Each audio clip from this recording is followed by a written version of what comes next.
Everyone. Today, Leonor, Rachel, and me will be presenting the article on digitalization and retirement contribution behavior. The context is why retirement savings are challenging, how the Swiss pension system works, and what the digital pension app does. Then we will look at the natural experiment created by the introduction of the app across two pension funds and how this affects voluntary contributions. After that, we will present the randomized field experiment with different reminder letters, which helps us understand the mechanisms behind app usage and contributions. Finally, we will discuss how to interpret results and what the limitations are. In many countries, pension systems are shifting toward defined contribution schemes. That means people are increasingly responsible for choosing how much to save for retirement. But the reality is that many individuals struggle with financial decisions. The paper reminds us that financial literacy is low and people often end up saving too little. For example, in the US, mandatory pensions replace only about 38% of a worker's income, which is far from enough to sustain a similar lifestyle in retirement. So voluntary contributions become essential here. The problem is that many people either don't know how much to save or they don't actually make the effort to do it. So the core question becomes, can digital tools help individuals make better retirement saving decisions? To explore this question, the authors focus on Switzerland, which has a very structured three-pillar pension model. The first pillar is the public pay-as-you-go system. The second pillar is the occupational pension scheme combining mandatory and voluntary contributions. And the third pillar is private voluntary saving. We're mostly interested in Pillar 2 because this is where workers can make voluntary buy-ins. These buy-ins compensate for gaps created by job changes, career breaks, or variations in income throughout life. For many workers, especially higher income individuals, these voluntary contributions are crucial. Without them, their total retirement income may be too low relative to their pre-retirement earnings. So the system creates real opportunities for people to improve their retirement outcomes, and the question here is why don't they use them more often? Before introducing the digital app, the authors explain the incentives that exist in the system. Voluntary buy-ins are fully tax deductible and they exempt from wealth taxation. Depending on income level, individuals can save between 10 and 40% of the contributed amount in taxes. So from a purely financial perspective, these contributions are extremely attractive. Yet, despite all these benefits, only about 3% of people make a voluntary contribution in any given year. This leads to two key frictions. Information frictions, which means people don't fully understand tax benefits, and hassle costs, where traditionally people had to write formal letters and wait for the pension fund to respond. These frictions limit actions even when the incentives are strong, which is a classical pattern in behavioral economics and household finance. This brings us to the study of the digital pension application developed by the pension fund. The app is designed to simplify both information and action. It provides a clear overview of retirement wealth and projected benefits. It provides also the individual's buy-in potential, a tax savings calculator that updates instantly, and importantly, a one-click buy-in request replacing the traditional multi-step paper-based process. The tax calculator is accessed in roughly two-thirds of logins, and around 3.4% of logins lead directly to a buy-in request. So the app introduces the two elements that were previously missing, which are clarity and convenience. The next point the authors make is that digitalization doesn't just reduce steps, it actually changes behavior. These are two potential mechanisms. Reducing hassle costs, the process becomes faster, simpler, and less intimidating, and also correcting misperceptions, well, where people see exactly how much tax they can save. These two channels can have very different effects. Reducing hassle costs is expected to strongly increase contributions, and correcting information depends on whether people were overestimating or underestimating the tax benefits. So the app allows the authors not to only measure whether the behavior changed, but also why. To identify these effects, the paper relies on two complementary empirical strategies. First, a natural experiment. The pension app was rolled out at different times for two pension funds. Fund A introduced it in 2017 and Fund B introduced it in 2018, a few months later. This creates a quasi-experimental setting where the authors compare behavior before and after the rollout in each fund to estimate the intent to read effect of access to the app. The second is a randomized field experiment. For people who hadn't registered yet, the researchers sent reminders, but each reminder emphasized a different aspect of the app. There were a general reminder, another reminder that focuses on tax savings, and one that highlights how easy the contribution process becomes through the app. This allows the authors to separate the two mechanisms, information versus hassle reduction, and identify the causal impact of actually using the app. Together, these two approaches provide a very strong foundation for the rest of the paper. I'll pass it now to Rachel, who will take you through the quasi experimental evidence and show how access to the app impacted real contribution decisions. This section presents quasi-experiment evidence from the pension app rollout. The staggered timing of pension app introduction across two funds create a natural experiment. Fund A members can access pension app before the end of year 2017, while Fund B members can access during the fiscal year 2018. Specifically, members were invited through a physical letter. Then they will receive a reminder. Finally, researchers could observe who had registered by June 2019. The first goal of this paper is to estimate the causal effect of providing individuals with possibility to use app on contributions. To do that, they use an event study approach that exploits the staggered app rollout, where the event is identified as the individual receiving the letter in a given year, and for those who received the invitation in 2017, the control group is who received it in 2018. The main assumption is that receiving the letter in a given year is exogenous to voluntary contributions. We also assume there is no spillover, meaning that individuals who have and have not received the letter do not affect each other, and the treatment effect is assumed to not vary over time. To improve credibility, the study conditions on year and fund fixed effects. This leads to the following event study specification.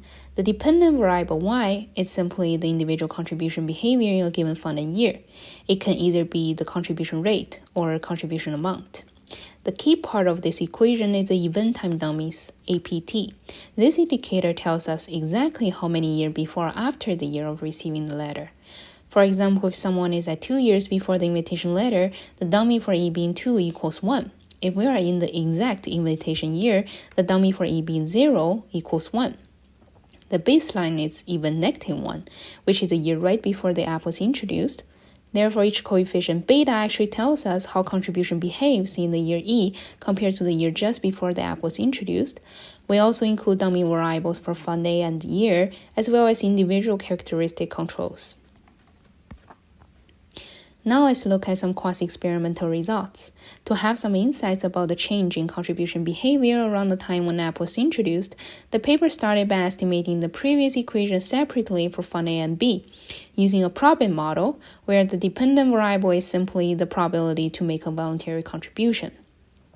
This is conditioned on time-fixed effects. Here we can see a clear jump in the contribution rate in the year app was introduced, that is even 0. However, for the year before members receiving the letter, the beta estimates are not significant. In addition, when estimating log contributed amount based on OLS, we observe a similar pattern. This reinforces the idea that app introduction could lead to additional voluntary contributions. Once we include the year-fixed effects, the identification becomes even more clear. The pre-treatment coefficients are around 0, meaning that Fund A and B follow a similar pattern before app was introduced. At even 0, both probability of contributing and log contribution amount increase significantly. This is consistent with the earlier results. We then proceed to analyze another question. Does the app lead to higher lifetime contribution or simply shift contribution forward in time? For instance, individual may front-load contributions but later reduce them, leaving total savings unchanged or even decreased. To explore this, we extend the event windows to 2 years after the app was introduced. This allows us to see whether the initial increase fades out or whether the increased contribution persists. Here are some results. The results show a clear evidence of persistency. Contribution rates and amount remain significantly higher, not only at even 0, but also 1 and 2 years after the app was introduced. Further, when we look at the cumulative contributions, the results are even stronger. 3 years after the rollout, the total contributions remain much higher than the pre-treatment periods. Together, these effects show the app increase total contribution in the medium run. Next, the paper explored whether age influenced the treatment effects. They interact the treatment indicator with the distance to retirement, defined as statutory retirement age minus current age. If older individual was simply shifting contribution earlier, we would expect them to respond less than younger workers. However, we do not find such an evidence. This reinforces the interpretation that app increased total contribution, not just the timing of it. To better understand who adopts the app, the paper looked at heterogeneity in registration status. Here we find registration rates increase with age and income. Next, if we regress a dummy variable that takes value of 1 for individuals who register on app and 0 otherwise, on set of individual characteristics, we find that again, men and high earners are more likely to register. Further, longer tenure employees are more likely to register as well. Finally, we examine heterogeneity in contribution responses. The contribution response is larger among men, higher earner, and the individual with greater buy-in potential. These are exactly the groups who stand to gain the most from tax advantages associated with volunteer buy-in. This suggests that the app especially benefits individuals with higher ex-ante incentive to optimize their retirement saving.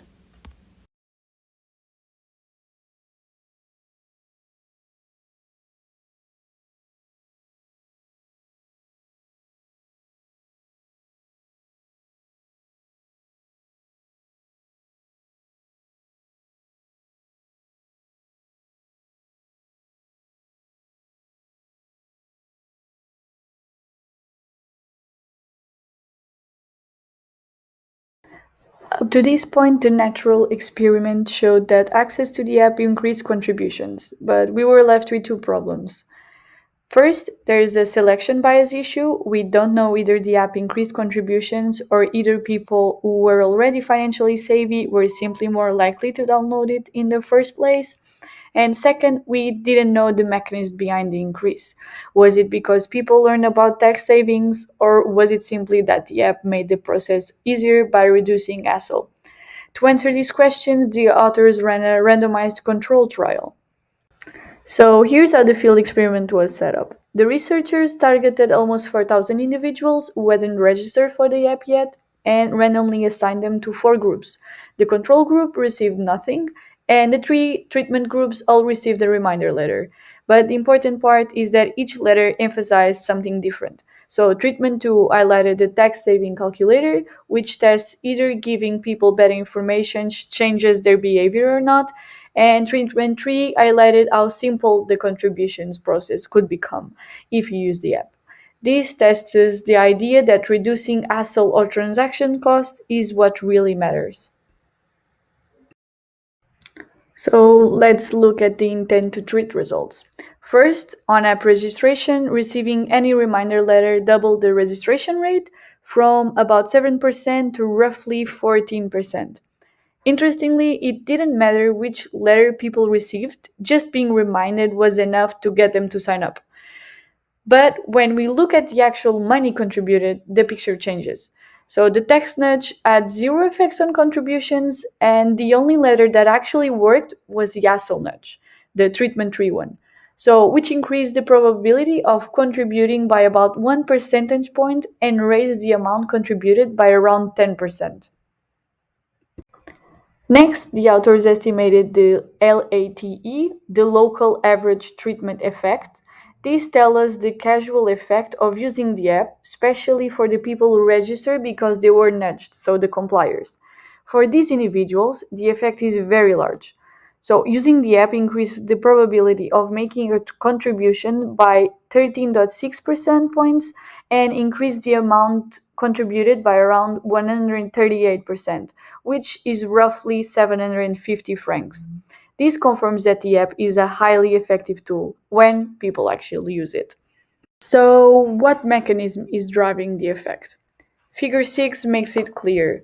The panel on the left shows that the tax nudge didn't change the behavior at all, so people weren't more likely to contribute even when reminded about the tax benefits.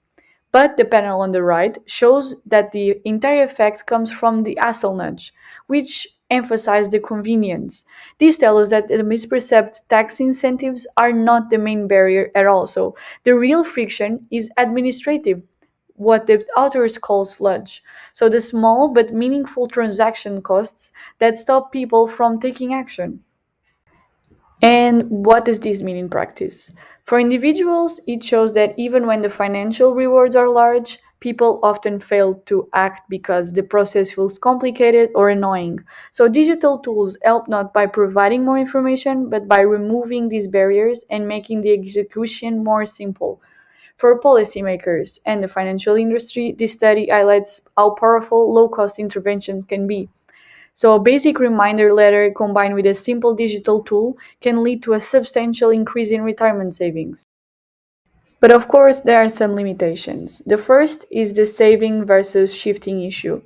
Are people actually saving more overall, or just moving money from another savings account into their pension? The evidence suggests that 30 to 60% of the contributions came from transfers, but we don't have the complete balance sheet data, so we can measure the true effect on the total wealth. Second, there are inequality concerns. The effects were strongest among men and high income earners. Because the app is funded collectively, but the tax benefits mainly go to the wealthy, it acts like a regressive subsidy, basically.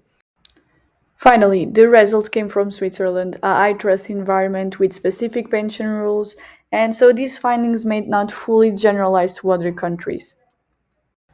To conclude, this paper provides a strong evidence that digitalizing the contribution process increased retirement savings.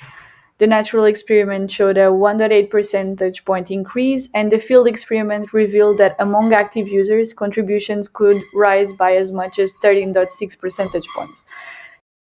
The key takeaway is simple. If you want people to save more for retirement, information alone won't do it. You need to make the process easy, and by reducing transaction cost is what really drives the behavior.